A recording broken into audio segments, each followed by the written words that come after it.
I don't even like to use the word happiness. That's just a fleeting feeling. It can just go so up and down. I don't want to chase that feeling.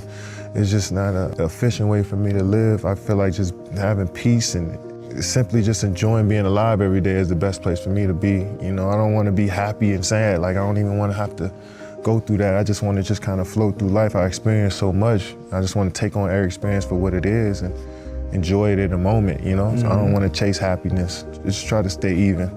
It's a journey that's better than a destination. It's cool for me to be who I am and be and not apologize for it all the time. Man, I'm not coming out here unless I'm 100%. I've never had no doubts in myself.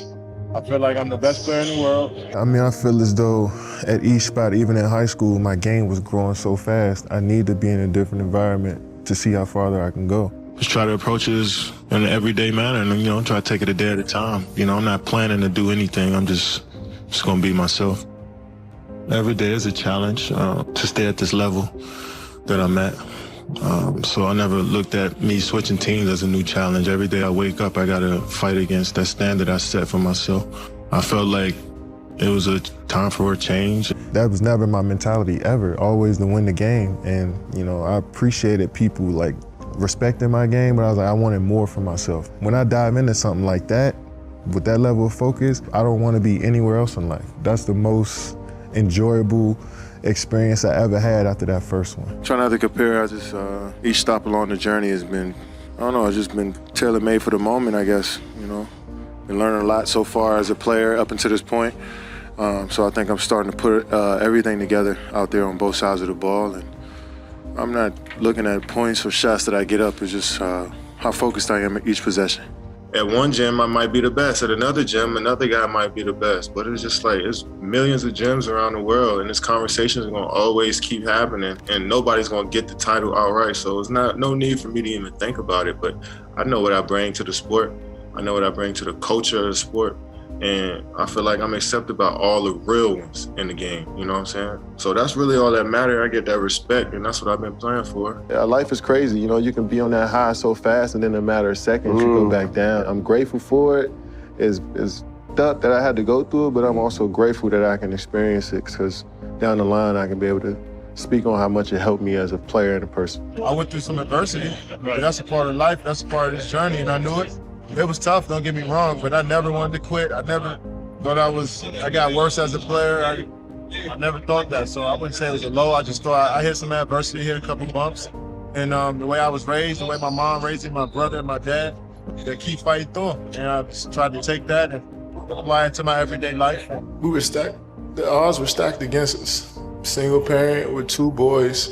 By the time we were 21 years old, everybody told us we weren't supposed to be here. We moved from apartment to apartment by ourselves. One of the best memories I had is when we moved into our first apartment. No bed, no furniture, and we just all sat in the living room and just hugged each other, because that's what we thought we made it. When something good happens to you, I don't know about you guys, but I tend to look back to what brought me here.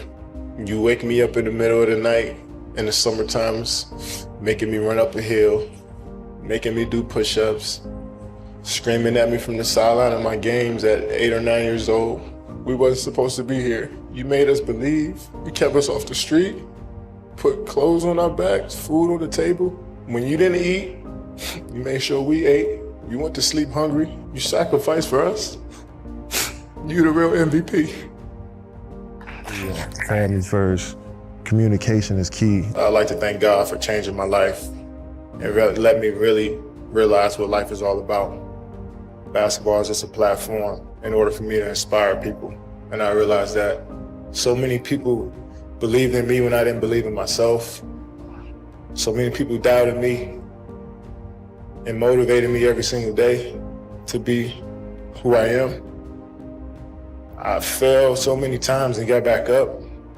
I've been through the toughest times with my family, but I'm still standing. When you got people behind you, you can do whatever.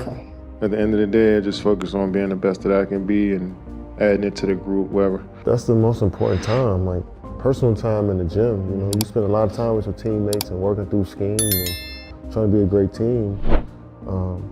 And sometimes you can lose sight of you as an individual trying to do all of that stuff. So when you're in the gym and focusing on your craft and your skills and how you can be your best to bring to the team, I think that's what the game is to me. You know, because we're all individuals trying to bring something special to a group. We're here for a reason.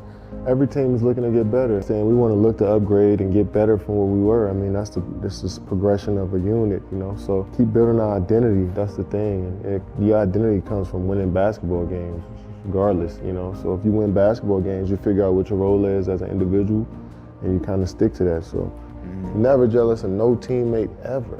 Well, our only goal is to be the best version of ourselves every single day individually and bring that together and work as a unit. And outside noise from people who are hoping that we fail, hoping that they see a show or get entertained by some drama. I mean, we can't control that stuff, you know? So we just worried about, you know, who we are individually and then bringing that together as a unit each and every day. Only the people in this building matter. It means nothing to me because I still got to get up and work on my game even though I don't want to. You know what I'm saying? So it's like that noise around me, don't stop talking like that. Like, I don't give a about if I'm the best player in the league. I know what I bring every night. No crying over spilled milk. It's about how we can progress and get better from here. I definitely used to have crazy anxiety wondering how I was going to play the next day or the next series, you know, and it used to drive me crazy. You know what I'm saying? And for my mental health, I guess, it's easier for me to have this approach of just, you know, waiting to see what happens and then falling back on the work that I put in, you know what I'm saying? And if I fall back on that work, then, you know, I don't have to worry too much about what happened. I already know it'll come naturally. Try to play and try not to worry about it.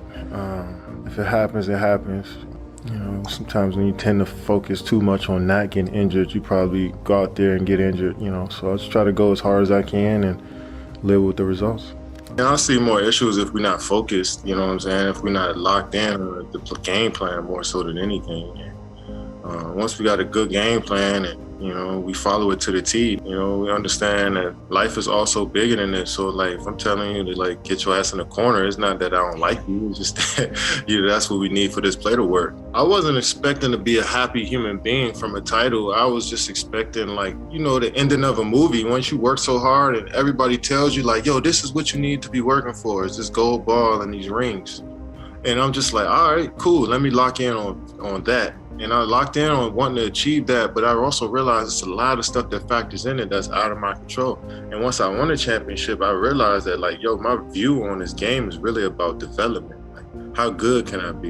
You know, I was just thinking like that, man. So to hear all of this stuff about I had ulterior motives and I was selfish, and I was just like, man, that hurt more than anything. And I was really opening myself up and trying to build relationships with everybody there. So it felt like a slap in the face, but, you know, then a certain side of me is like, well, I'm supposed to expect that. Like, I don't expect these people to be my friends. Yeah. Like, that was my fault at the end of the day. So I shouldn't have opened up that much. I shouldn't have expected them to be, you know, cool and quote and be friends with me or to do right by me. You know what I'm saying? So yeah, I felt like, yeah, of course I felt hurt from it, but you know, it's a lesson learned. Kevin Durant's favorite quote is, "Hard work beats talent when talent fails to work hard." What does that quote mean to you, Kevin? It means no matter how good you are, if you don't work hard, nothing will happen for you. So I always use that quote. I instilled it in myself that no matter how good I am, I got to keep working. I mean, hopefully I'm setting a good example about how I approach the game, and hopefully I keep inspiring people to play and watch the game.